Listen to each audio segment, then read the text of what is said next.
Indonesia merupakan negara mayoritas Islam terbesar di dunia. Namun, hal ini bukan berarti tidak ada masalah yang hadir dalam dunia Islam di Nusantara, khususnya Islamofobia. Kata Islamofobia sendiri berasal dari dua kata. Yang pertama adalah Islam. Tentu saja ajaran yang dibawa oleh Nabi Muhammad SAW yang berlandaskan kitab suci Al-Quran, yang berasal dari firman-firman Allah Subhanahu wa Ta'ala. Dan kata kedua yang berarti adalah fobia, atau yang berarti takut dalam bahasa Yunani. Islamofobia sendiri di Indonesia sudah terjadi cukup lama. Bila kita menarik lebih jauh, yang dilansir dari republika.co.id, pada Kongres Pemuda 1 terdapat seorang wanita yang menyerang kehidupan Nabi besar Muhammad SAW. Umat Islam mengajak debat terbuka wanita tersebut, dan wanita tersebut menghadapi Abu Salim pada saat itu. Debat pun terjadi dan akhirnya Abu Salim memenangkan debat tersebut. Dan kita melompat ke kejadian Islamofobia selanjutnya yang terjadi pada tahun 1946 di Karesitenan Pekalongan, yang pada saat itu ada pembunuhan besar-besaran terhadap Muslim yang dilakukan oleh komunis. Kemudian di Sumatera Timur dan Madiun pada tahun 1948, totalnya sekitar ratusan masyarakat Islam yang menjadi korban pembunuhan. Pada era Orde Baru, berubahnya keadaan politik pada saat itu. Islam juga memberi perkembangan, mulai dari munculnya banyak-banyak pesantren di kota-kota besar dan juga banyaknya santri-santri yang belajar di luar negeri. Pada era itu, hampir seluruh aktivitas sosial diawasi oleh lembaga pemerintah. Mengutip dari cnnindonesia.com, dalam sebuah artikel, ada kejadian menarik mengenai Presiden Soeharto yang pada saat itu digambarkan pada buku Salim Said yang berjudul Menyaksikan 30 Tahun Pemerintahan Otoriter Soeharto.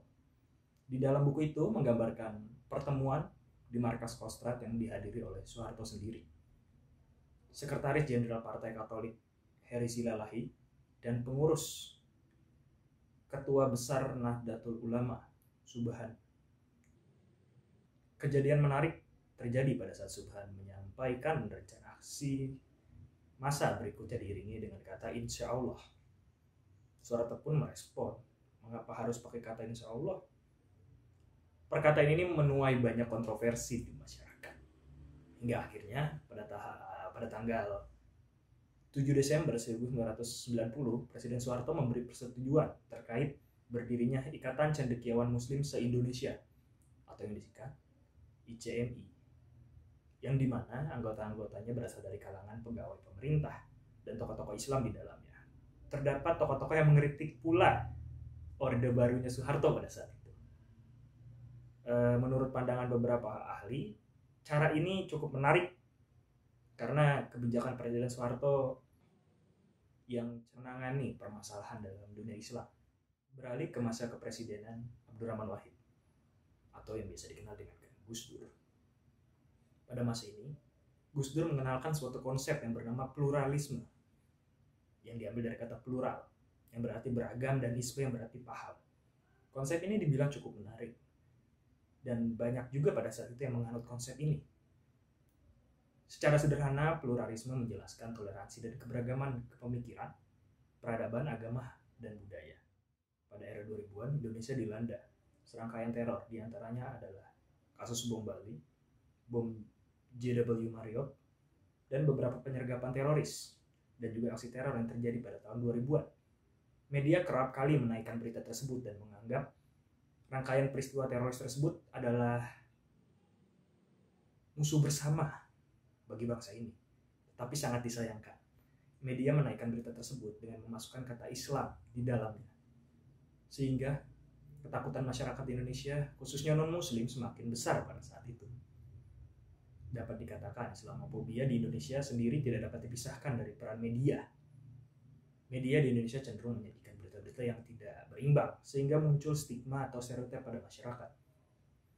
Media dinilai seolah menciptakan realitas baru, bahwa banyaknya gerakan-gerakan Islam yang lekat dengan terorisme. Pola pikir dalam masyarakat pun berubah karena pemberitaan yang dilakukan oleh media.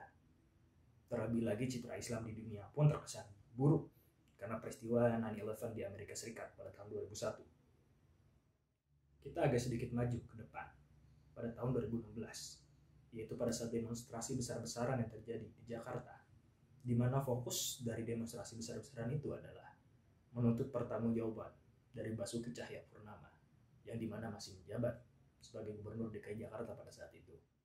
Peristiwa ini menjadi aksi besar dilakukan masyarakat Muslim pada tahun itu, sehingga banyaknya media-media yang melihat demo tersebut dalam perspektif yang berbeda. Ada media yang menyoroti aksi demo tersebut sebagai politisasi umat Muslim demi kepentingan suatu kelompok, hingga muncullah stereotip yang hadir dalam masyarakat Indonesia. Stereotip yang muncul adalah menyebutkan umat Muslim di Indonesia di framing sebagai konservatif, ultrakonservatif, dan garis keras yang rasis, intoleran, dan juga jahat terhadap Basuki Cahayapurnama. Sedangkan dalam aspek politik, banyak yang menilai demo ini hanya ditujukan untuk menyingkirkan Basuki Cahayapurnama dalam pemilihan gubernur pada saat itu. Melihat hal ini, tentu saja kita sebagai masyarakat Indonesia merasa sedih karena seolah-olah seperti dipecah belah dengan media yang menstereotipkan kelompok-kelompok, khususnya Islam, ke dalam hal yang negatif. Kita boleh memiliki perbedaan dalam memilih sesuatu, tapi ingat, kita harus disatukan atas nama NKRI. Sekian dari saya, terima kasih.